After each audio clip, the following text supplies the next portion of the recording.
tá aqui no NOK The Clip, certo? Já deixa seu like, compartilha esse vídeo se fizer sentido pra você. Gente, vamos lá. Pra mim o Fluminense foi o melhor, porque assim, eu acho o Borussia acima assim do Porto.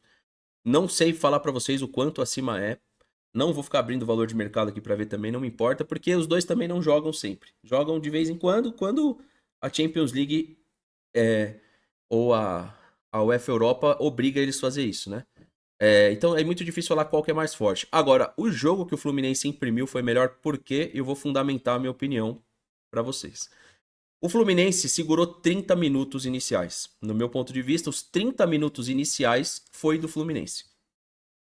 Depois o Fluminense desce para marcar atrás do meio-campo, mas continua ainda sendo melhor. Então, assim, não é porque o Fluminense no primeiro tempo desceu para marcar depois dos 30 atrás do meio-campo que ele parou de atacar, não. Ele desceu para se preservar, mas durou 30 minutos o gás do Fluminense. O Palmeiras ele fez 15-15 e depois melhora muito no segundo tempo. Fica uma coisa no primeiro mais igual e no segundo o Palmeiras melhora lá nos 15 finais 20 também. Então a gente teve aí um retratos diferente para fazer essas comparações que as pessoas querem que faça. Então por isso que eu tô fazendo, senão eu nem faria. Só falaria do jogo do Fluminense aqui, para mim já era o suficiente. Cara, o Fluminense foi o melhor porque ele soube precificar melhor o jogo, a preparação do Fluminense foi melhor, as modificações foram melhores e o Arias foi o grande ponto de desafogo. E o Canóbio, que é muito criticado por limitações técnicas, também fez uma boa partida. Tiveram a bola do jogo, na verdade, mais de uma vez. A gente teve chance clara, ficou marcado aquela chance do Estevão com o Rios, mas o Fluminense teve mais de uma. Uma delas o Everaldo, que ao invés de finalizar e até o final e obrigar ali, né, uma situação mais difícil, ele preferiu dar o corte e achar quem estava vindo, que era o Canóbio. O goleiro também teve uma jogada de impedimento, que aí foi o Nonato que buscou o rebote. Ou seja, sem muita frescura. O Fluminense finalizou, que a Paula tá falando aí, ó, 13 e o Borussia apenas 5. E esse foi o retrato durante todo o jogo. Ou seja, não houve uma discrepância final.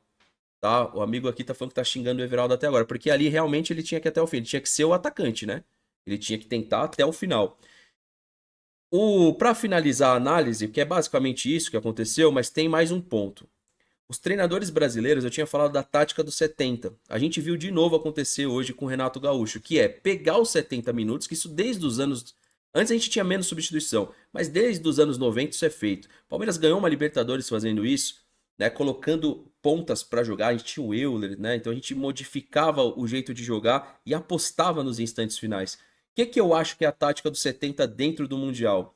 É você pegar o momento que a gente está de temporada, você percebe que os times europeus estão sentindo fisicamente, e eu acho que a segunda rodada vão sentir mais. Eles não vão sentir menos, eles vão sentir mais. Não, não é tipo assim, jogou a primeira, descansou, vai sentir. Não. Isso, lembra como que é no Paulista? Que acaba aparecendo a primeira derrota na terceira rodada, na quarta rodada? Pois bem, a tendência é isso acontecer com alguns times europeus. Não é, joguei um jogo, condicionei, tô pronto para a temporada. Pelo contrário.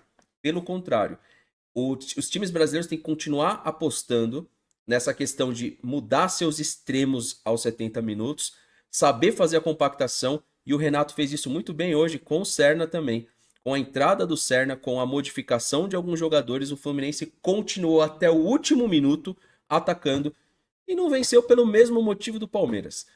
Faltou capricho em finalização, acho que até na condição do passe foi melhor que o Palmeiras, mas na hora de finalizar, os dois tiveram o mesmo mal. Infelizmente foi a mesma situação. O Boca, só um momento. Então, é Boca exatamente foi isso, diferente. entendeu? E quesito passe, cara, os caras erravam assim, meu pai falava pra mim, meu pai que não reclama, e eu que, tipo, mano, no último jogo então contra o Cruzeiro e contra o Flamengo, eu explodi. É aquilo que você fala. Quando a gente reclama, a gente explode, velho. A gente fala um monte, entendeu? E eu xinguei, eu falei, né, um monte de merda, porque cria um desânimo, né? Você fala, cara, a gente vai assim, né? A gente vai todo, né, com duas derrotas pro Mundial. Sinceramente, nesse tempo que ficou parado aí, treinando, né? Eu falei, mano, eu não vou reclamar. E daí teve o jogo do Porto, me coçando pra reclamar, mas não reclamei. Só que a gente tem que ser mais efetivo, cara. Não dá mais. Não, eu reclamei, cara. Eu reclamei na prisão de passe. Tá na live aí. Eu acho que a gente só não pode. Pode também, na verdade, mas é tentar reclamar com aquilo que faz sentido reclamar, né? O jogo do Palmeiras contra o Porto foi muito bom. Alguns detalhes precisam ser corrigidos. para ser até pro próximo jogo, né?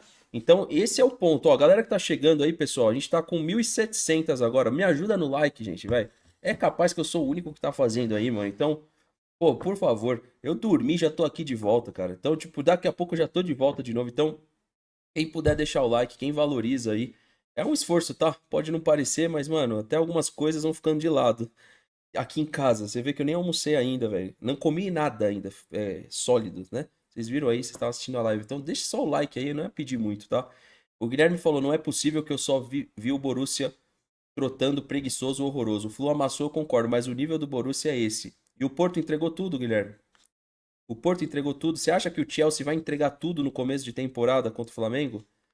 O campeonato é esse, irmão. Se a gente ficar achando fuguinhas, mano, pra ficar descredibilizando o que foi feito hoje, a gente quando vai no final do ano, os europeus não falam isso. Sabe o que eles falam? Que nós somos uma merda. Eles passam por cima da gente. Se eles puderem meter 7, eles vão fazer, como fizeram com o Fluminense. Por que quando é o contrário a gente fica achando isso daí? Por quê, mano? Quando nós vamos lá no final, a gente não faz isso. Eles não fazem isso pra gente, velho. Agora eles estão na desvantagem. E que seja assim. Que vire uma Copa do Brasil aí. Não vai virar. Não vai virar. Porque o escalão não vai deixar. O escalão é o Real, é o City, é o PSG e o Bayern. Mas eu acho muito zoado esse pensamento. Com todo respeito, irmão. Mas você tem direito de ter. Mas é zoado. Eu acho zoado. Eu acho zoado. Porque eles tentaram ganhar do Fluminense sim, tá? Eles tentaram. Conseguem porque estão em começo de temporada. Quando a gente chega lá com a perna cansada no final da temporada e todo mundo aqui fala que esse é o problema. A gente, não, pera, como problema? Como problema? É um jogo, é 2 jogos. O Botafogo foi pegar um avião, ele desceu do avião e foi jogar, velho. 15 horas, 14 horas de viagem. Mano, aí foram lá e perderam pro time do Idrice, né, pro Pachuca. A gente também acabou parando uma vez pro Tigres e perdeu do Al-Ahly nos pênaltis. Porque não tinha uma condição ideal.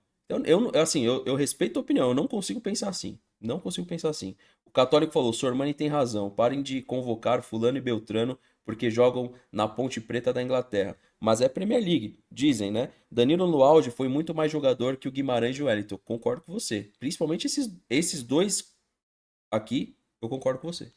Não sei o que fazem na seleção. Na minha opinião, os dois, tá? Os dois. Fernando, o Fernando falou aqui, ó. O bom desempenho de Palmeiras e Fluminense ajudará Botafogo e Flamengo contra os europeus. Confiança aumenta pelos jogos. Olha, eu acho que o Flamengo tem motivo pra estar confiante, viu?